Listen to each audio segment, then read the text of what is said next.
All right, here we go. It's the Matt Murphy Radio Show. Hour number 2 starts right now. Super Talk 99.7 WTN. We will set aside an opportunity after 4:30 news for those of you who desire to comment on the Minneapolis, Minnesota situation, to comment.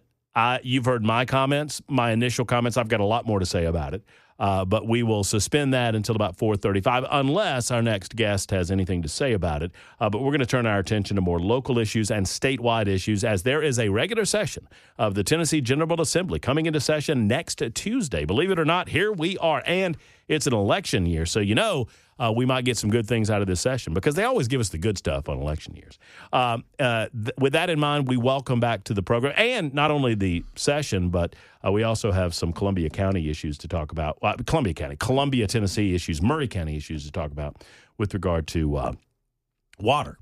And his name is Representative Scott Spickey, and he joins us in the studio. Hey, Scott. Good afternoon. Welcome to Murray County. Well, thank you. I appreciate it. It's been good so far. Yeah, it's your wife coming made it look better. That 100%. It kind of balances. 1 out of 2 is not bad. It kind of balances itself out. 1 out of 2. Much like you and your wife, kind of balances itself out. Good looking, bad looking. You know how it goes. It goes. Outkick your coverage. Next is Ken Weaver. Weaver. I definitely and then Action outkicked Jackson. my coverage. Listen, we need to get Weaver out there. I mean, Weaver needs to get off that 24 corridor and get on down to Murray I think County. we may get the Weaver as the Grand Marshal of Murray County of Mule Day.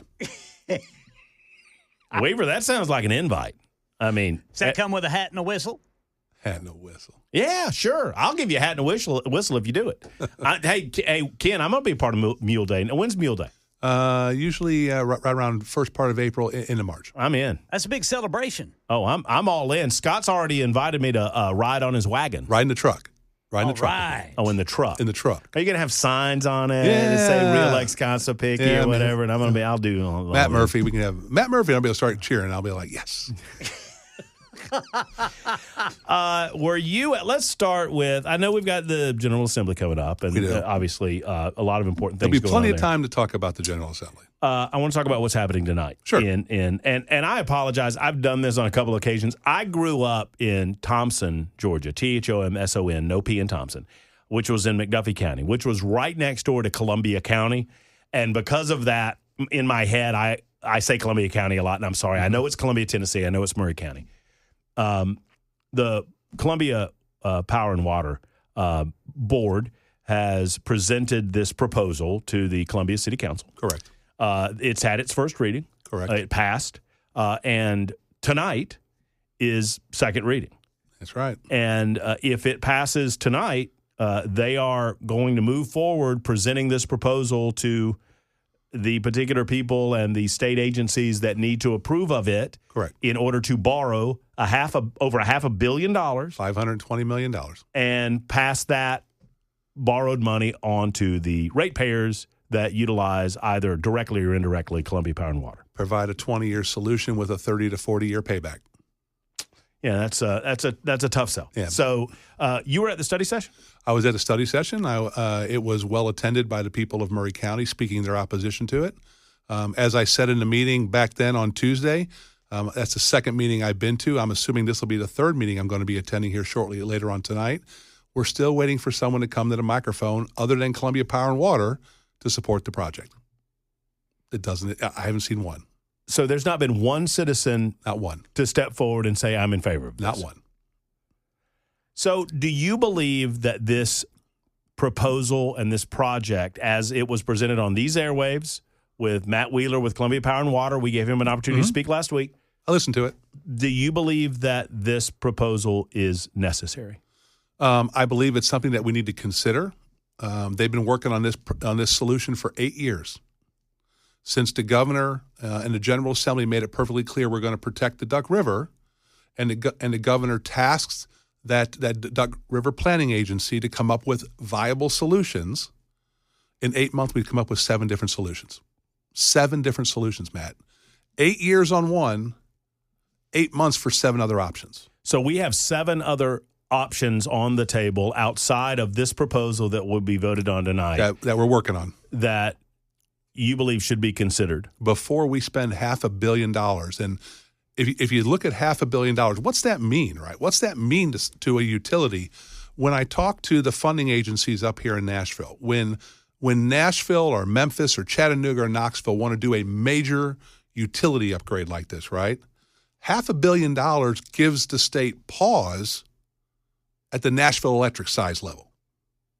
Now, Columbia Power and Water is a very well-run mid-level utility, right? It's a mid-level utility. It services around 28,000 people, right? 28,000 customers, okay? That's not Nashville. That's not Knoxville. That's not Chattanooga. That's not Memphis. And they want to borrow on the scale of Nashville. Now, if we run the traps on all these other options and they don't get us to where we need to get to, okay, then we need to start talking about, okay, what's left on the table? You know, the old theory of Occam's razor, right? You keep stripping away everything else, and whatever's left has to be the solution. Well, we haven't started stripping anything away yet. So what I was told by Columbia Power and Water, and if you listen to it, you probably heard Matt Wheeler say this, is that we're the only shovel-ready project. And I kind of dispelled that because That's not true. That's not true. They've not acquired all the property. Right. He says they can start the construction and they'll still do that at the same time, but that's not, in my definitions, shovel-ready. They have all the permits in hand. Right. So this proposal is further along than the other proposals. In theory, because remember, we've got the 3 million gallons that's coming from Harpeth Valley through HB&T. That's going to deliver 3 million gallons to Murray County side automatically. We know that's going to happen because the pipeline's supposed to be completed by the end of this fall. I'm just trying to examine this and try to figure out why the players are taking the positions that they're taking. And I guess I kind of understand why Columbia Power and Water would take this position, because it's going to grow their strength throughout the region. It's going to increase the necessity for other municipalities, I would expect, as those other municipalities grow from utilizing wholesale water from Columbia Power and Water. So it grows their entity. I get that. But why the rush? Why the energy to get this done? And Matt Wheeler says, no, there's no rush. This has been going on for 5, 6, 7, 8 years. For me, the question for you then, Sapicki, is there a dramatic issue that could happen in the next month or 2 or 3 that would cause people to turn on their tap and not have any water? Okay, let's talk about the why. What is the hurry, right? When you listen to Columbia Power and Water, they're talking about dire straits. We don't know if we get into a drought, you're going to turn your water on, is water going to come out? When I talked to the experts at TDEC and I asked them point blank, is there a water issue in Murray County from the Duck River? And their answer was no. There is no water issue. There are 19 million more gallons that can be delivered from the Duck River to service southern Middle Tennessee. Every million gallons is 4,000 hookups. That's 76,000 additional hookups that could happen. The issue from TDEC's perspective, what they've told me, is it's not the water, it's the ability to process and deliver the water. Okay. Hence, part of the program from Columbia Power and Water is expansion of their water treatment facility. They need more ability to process water. I get it, okay? We've grown. I get it. Do we need to spend $500 million on something that may not exist? Are there other alternatives to get you to the same net position? Okay, yeah. And the answer is yes. Now, are they shovel ready? No. We just started having this discussion 8 months ago. You got to give us time to run the traps on this. The governor has tasked them, and they've come up with this regional study for southern Middle Tennessee. Can we interconnect multiple counties to create redundancies in the systems, multiple water sources to provide water from different parts of different rivers so we don't depend on one? The answer is yes, we can do that. But we got to start the process. And all we're asking for is, okay, you know where you are with Columbia Power and Water. You've got that ready to go. You've got your permits. Pause. Let's run the traps on everything else to see what comes up. Maybe we get a better solution, or maybe we get a solution that in combination doesn't require you to have to borrow $500 million. I asked the question a few days ago, and I'll ask it again to you, Scott, because I don't feel like my biggest issue is that if this were just being passed on to the ratepayers in Columbia, then that's one thing, because they can make some decisions too. If the city council votes to pass this along to them, then next election cycle they're going to respond one way or the other. Correct. You know, but if I'm in rural Murray County, I don't have any control over what the city of Columbia does. That's correct. If I'm in Spring Hill, I can go to my mayor, I suppose, and say, hey, can we find a different source of water? And that's another issue, because if that happens, and it may, They can. then Columbia Power and Water's not going to be in control of the rates anymore, and we can talk about that in a minute. My biggest issue is it feels like taxation without representation. It's 100%. Because, and I heard what Mr. Wheeler said about, if Murray County wants to leave, let them leave. Well, that's not working together. That's not working together. And here's the other thing. Spring Hill's already made it perfectly clear that they're going to find the cheapest water, whether it's from Columbia, Murray County Water Systems, or HB&T, who's north of them in Williamson County. Mm-hmm. And by the way, Spring Hill buys water from Columbia Power and Water that they distribute to the Williamson County side. Mm-hmm. So now this decision reaches outside the county to affect ratepayers outside of Murray County. What happens to this whole borrowing if you lose Spring Hill, you lose Murray County, and you lose Mount Pleasant? Now, does that 140% become 200%, become 400%? Because, and we probably want to talk about this, when you sign a contract to borrow state taxpayer money, right? That's right. And you borrow federal money, and you go to the bond market and borrow bond market money, they make it perfectly clear you understand that you will repay this. And when you borrow this type of money, there's a mechanism called TBOR. It's an acronym. I don't know what the acronym stands for, but basically it's the group from the comptroller's office that audits and evaluates this utility's ability to remain solvent, to service their debt, and to maintain their viability moving forward. And if the comptrollers through TBOR feels that for some reason, like they lose customers and they're not collecting enough money in fees because they're not high enough, the comptroller's obligation to the people of Tennessee is to make sure that money's repaid, and the comptroller can come down and tell Columbia Power and Water and Columbia what the rates are. In other words, so this 150% increase over 5 years, and they say it's a worst case scenario, and that's fine. But if they lose enough customers, because they're basing that on a certain number of customers, a certain amount of growth, et cetera.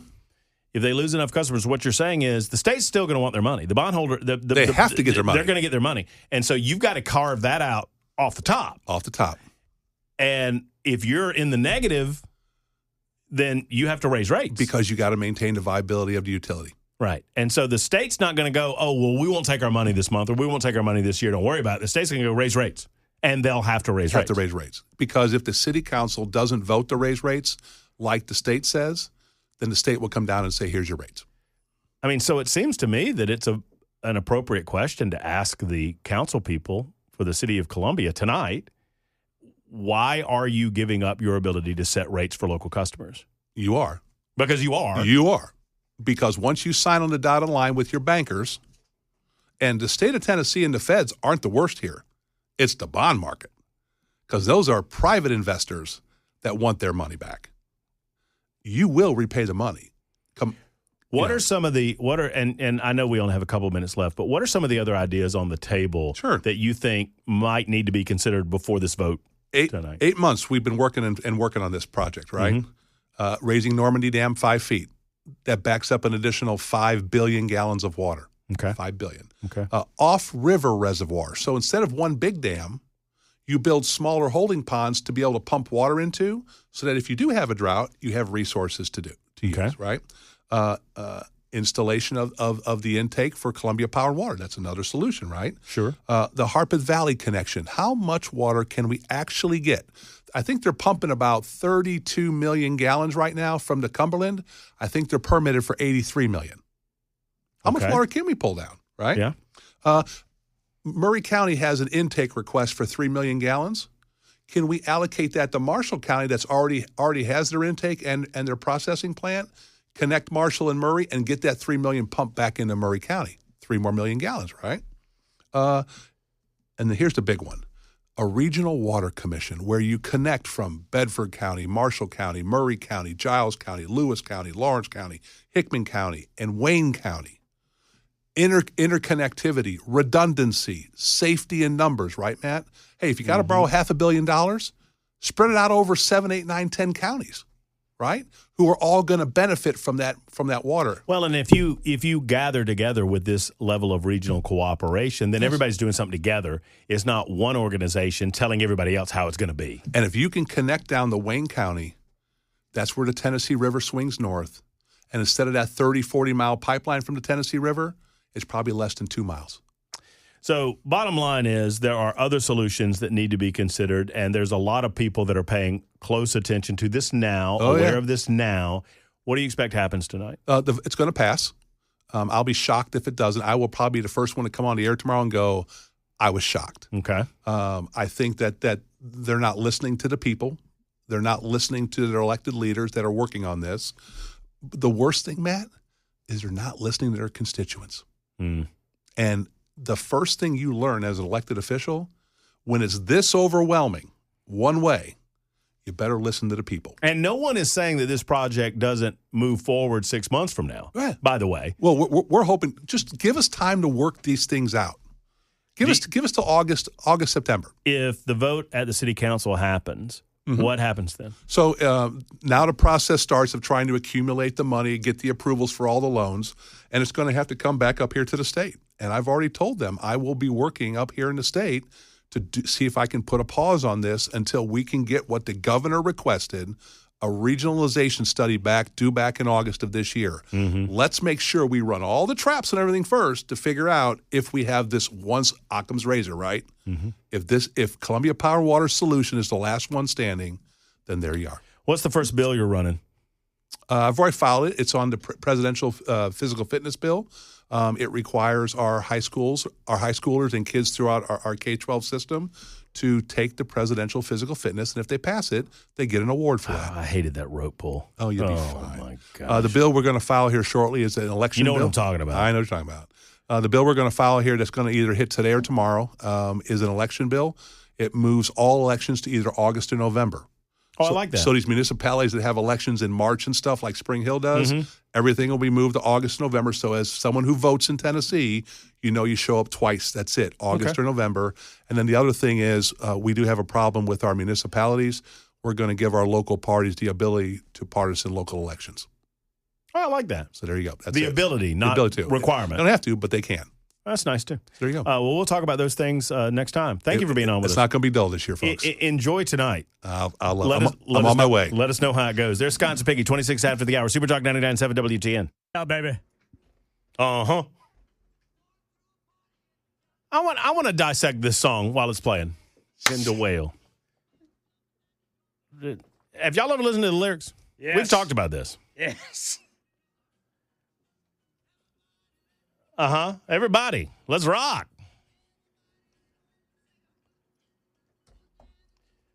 Listen to this verse.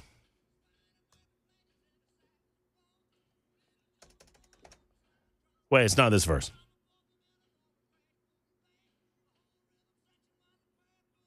Okay, that's okay. Yeah, we just got a little band going on.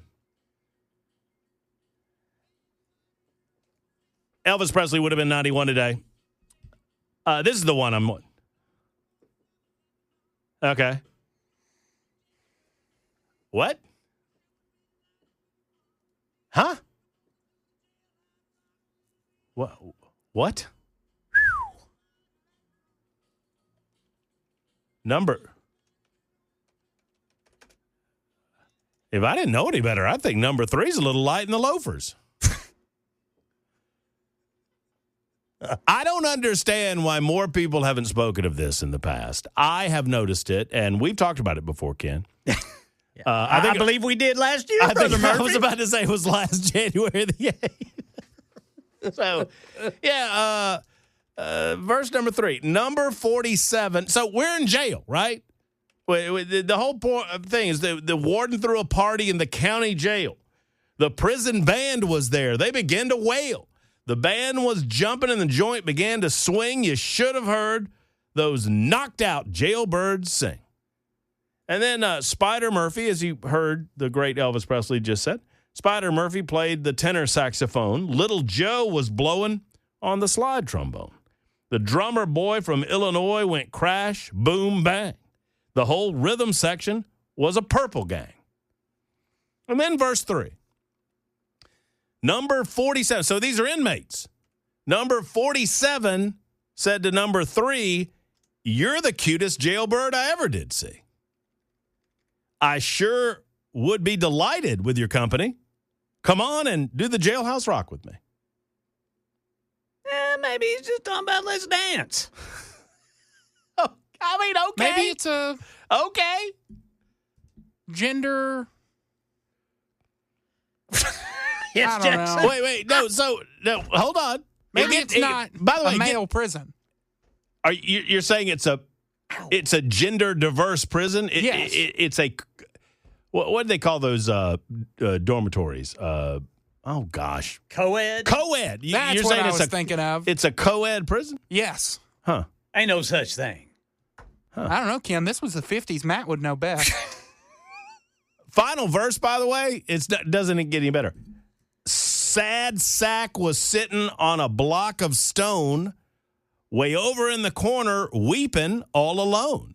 The warden said, "Hey, buddy, don't you be no square. If you can't find a partner, use a wooden chair." Well, okay. I just use a wooden chair to dance with. Okay. Well, I mean, I'm just 4725 says county jails are co-ed, Murphy. You are a liar and the truth ain't in you. Well, maybe one side is, one and the other side is the other. We're just I going will to say, yes. the music video, a lot of dudes. Yes. That's the one from the movie, I think.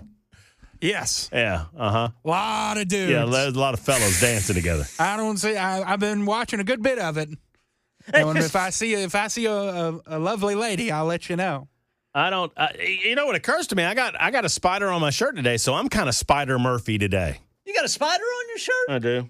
Better get it off there. Yeah, right there. Well, black witter. Oh, it's sewed in there. Yeah, it's a sewed up I spider. thought you had a real spider on your shirt. No. These were my work clothes this morning when I was unloading the truck. I look like Jed Clampett rolling up in Mount Pleasant.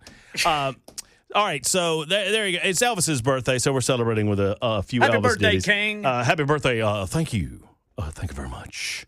615-737-9986. 615-737-9986. Well, and now people are breaking down the lyrics, and they're defending the honor of the king and the author of this song by saying, Murphy, it was a county jail, and in county jails, sometimes these are co-educational opportunities or whatever, males and females in county jails.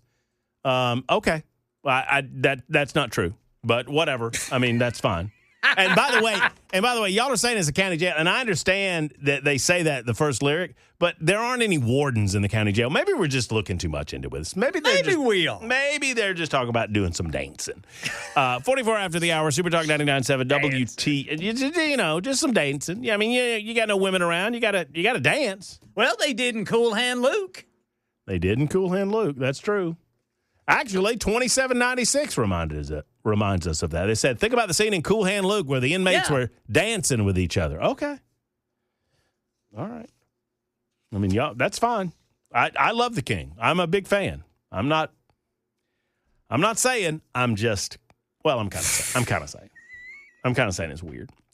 I would love to hear more reaction from you regarding what went down yesterday morning in Minneapolis, Minnesota. Obviously, there's a lot of emotion going on regarding this fatal shooting in Minneapolis. This woman, the media is desperately trying to characterize her as just a mother, and she's just a citizen, she's just a resident or whatever. Renee Good lost her life yesterday morning. The woman was told by agents to stop. She did not. She would not. She intentionally blocked the roadway. I was listening to Nashville's Morning News this morning as I was driving, and Dan Mandis made such an excellent point. You know, the hashtag never CNNs of the world, and I hate this media organization. I hate it with a passion. I hate it with the fire of 100 suns because they pretend that they are neutral. And it's just garbage, which is why I call them hashtag never CNN. Don't watch CNN. garbage network full of garbage people spewing garbage. I will watch CNN, so you do not have to. I will consider it an occupational hazard of the Matt Murphy Show. But these garbage people on CNN's like, well, she blocked the roadway for 3 minutes, and we really don't know why she was blocking. You don't know why she was blocking the roadway? Her partner got out of the car and videoed all of this. They were intentionally there to intentionally stymie the efforts of Immigration and Customs Enforcement. Well, and did you see what the New York Post has exclusively obtained? I don't know that I have, Ken. What do they have? According to the New York Post, Good was active in an anti-ICE group called ICE Watch. Okay. Which trains members to resist immigration raids. Oh, so she was actively participating in a group dynamic by which they taught one another how to engage in this type of activity. That's what that report by the New York Post would suggest. Well, I mean, when did it become acceptable for certain portions of the United States of America to actively interfere with legal law enforcement proceedings? Like I said at the beginning of the show, and I'd love to hear from any of you that disagree with me on this. I'm open for correction. But explain to me how we went from peaceful protest to you get to park your car in the middle of the street and interfere with Immigration and Customs Enforcement and actively stop them from doing their jobs, their legal obligation, and then you don't expect to have any of that come back on you. Well, obviously, at least I thought previous to this moment that it was obvious that you're not allowed to block traffic. You're not allowed to get in the way of law enforcement. And if you do get in the way of law, whether it's local law enforcement, state law enforcement, federal law enforcement, you're going to be arrested. She had been following and harassing and impeding these agents and officers all morning. She was told to stop. By the way, did she not have, she had like Missouri plates on her car. I want to say that I saw that somewhere last night, that she was killed, sat in her Honda Pilot, blocked the road while her wife or partner stood outside the car and took a video of the whole thing on her cell phone because that's what they do. The woman was told by agents to stop. She would not stop. Instead, she put the car in reverse and tried to reverse the vehicle. And when that didn't work because of the icy patch that she was on, she put the car in drive and she gunned the accelerator. The officer in front of her vehicle, and I don't need to go through all of this because I think rational people can set their emotions aside and recognize that that officer in that moment in time feared for his life.